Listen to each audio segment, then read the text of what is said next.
very warm welcome to one and all present at this international seminar. We are beginning with the technical session. I welcome the prestigious management, all acclaimed honorable chair, and all the treasured invitees, eminent teachers, and all the participants to this seminar. I find tremendous pleasure in introducing our honorable chair, Professor Dr. Dakshina Saraswati,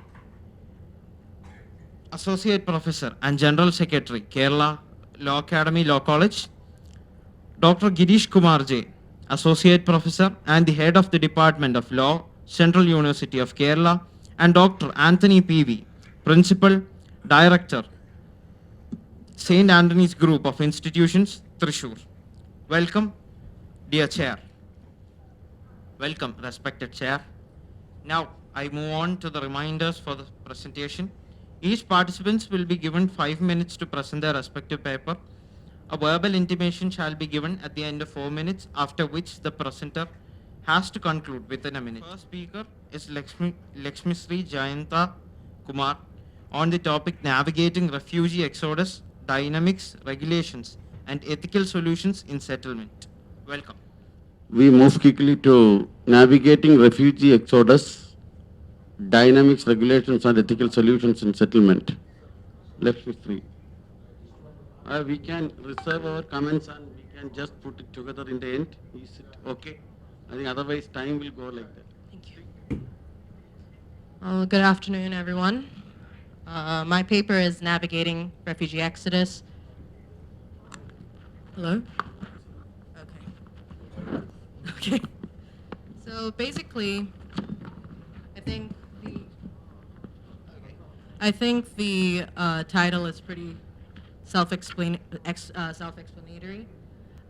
My paper focuses on the ethical regulations concerning migration of refugees from conflict zones. Now, as Warsan Shire once said, no one puts their children in a boat unless the water is safer than land. And this rings especially true in 2024 with wars, genocide being actually pretty common and prevalent.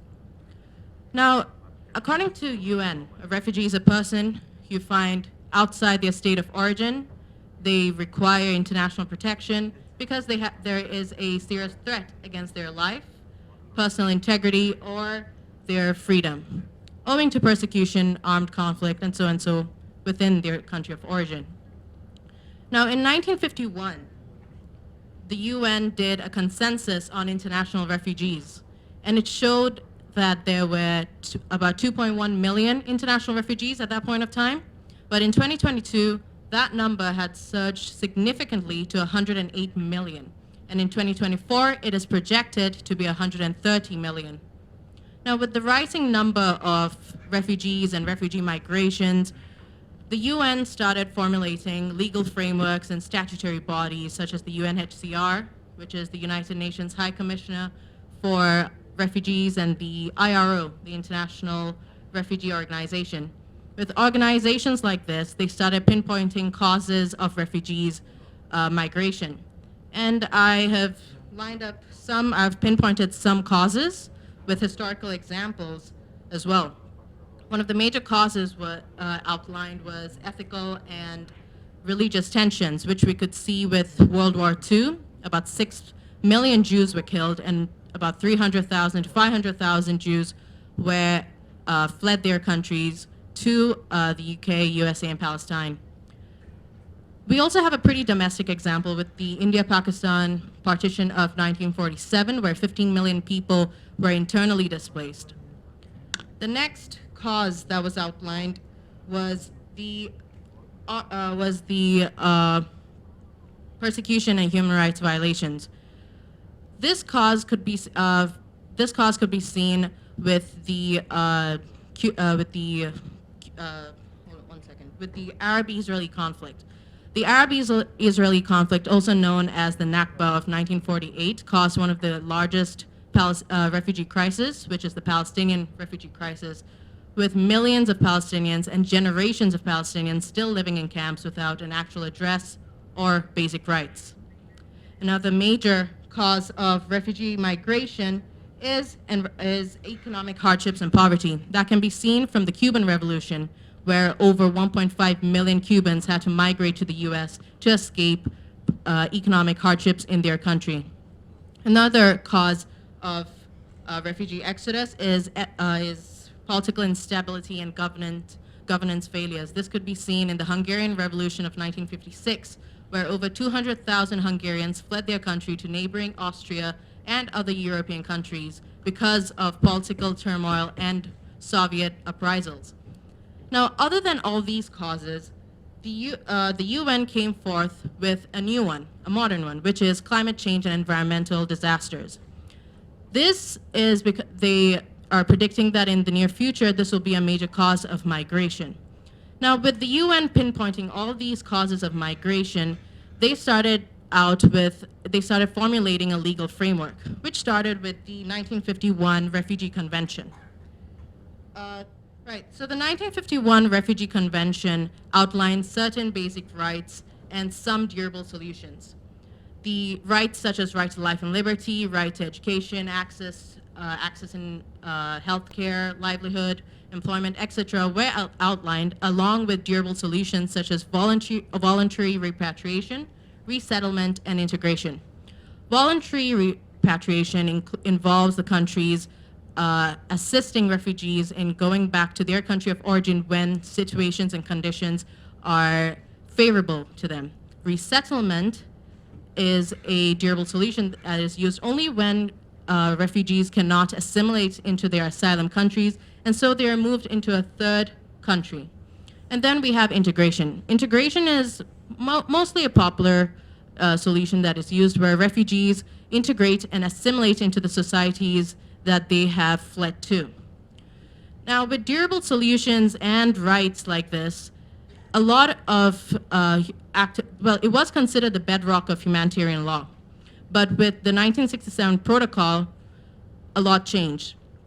Basically, human rights activists came forward pinpointing the lack of ethical regulations, and so they had the 1967 protocol out. And this 1967 protocol expanded the 1951 Refugee Convention by removing geographical and temporal restrictions, as well as introducing a fourth durable solution, known as non-refoulement. This involves not sending or preventing countries from forcing refugees to go back to their country of origin when conditions are not favorable to them. Okay, so I'm told that I only have a minute left, so I'm just going to fly through. So a lot of countries often, seeing these international standards set out, a lot of other countries, host countries, started coming up with their own refugee laws, where they combined international laws with their own national legislations and human rights laws to create a sort of legal framework that would help refugees assimilate better into society. So along with these, they help them gain access to legal aid, to education, to employment facilities, and so on and so forth.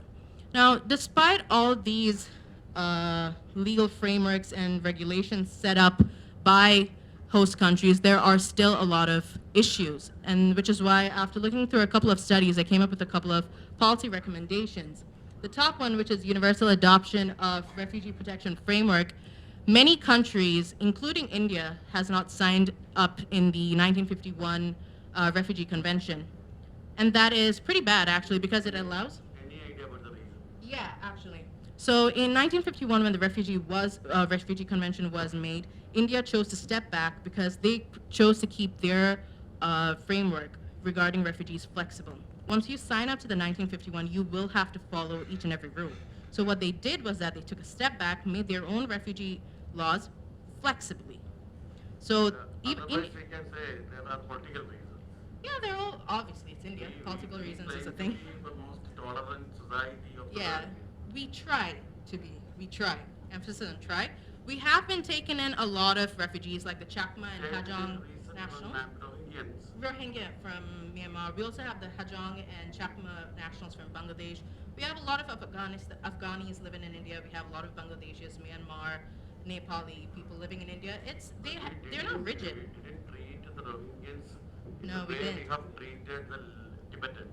Yeah, That's what I'm talking about. Political, obviously, and because that's why they don't have a rigid system. It's flexible because the government chooses to make it flexible. So, because obviously the laws depend on the government because legislation and all. So, to conclude, implementation is, I believe, our biggest issue when it comes to, actually setting forth a refugee favorable framework. All of these rights have been inculcated into the legal frameworks of most host countries. But the problem is it's on paper and not actually in practice.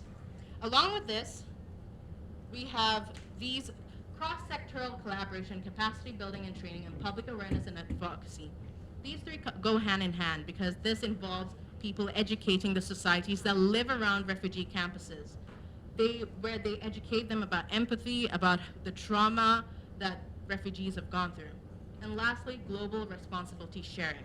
Now, global responsibility sharing is something that needs to be emphasized because countries like the G7 that have a whole load of resources, a whole load of money to actually invest into refugees choose to do so for a year or two before they take a step back and mute their help, their aid, and instead they're redirected back to themselves. So I think I hope that in the future, countries involved in the G7 with a high GDP, who have the ability to help refugees rebuild their lives, will step forward with the plan that this is not an isolated idea, it's a globally shared responsibility that everyone needs to partake.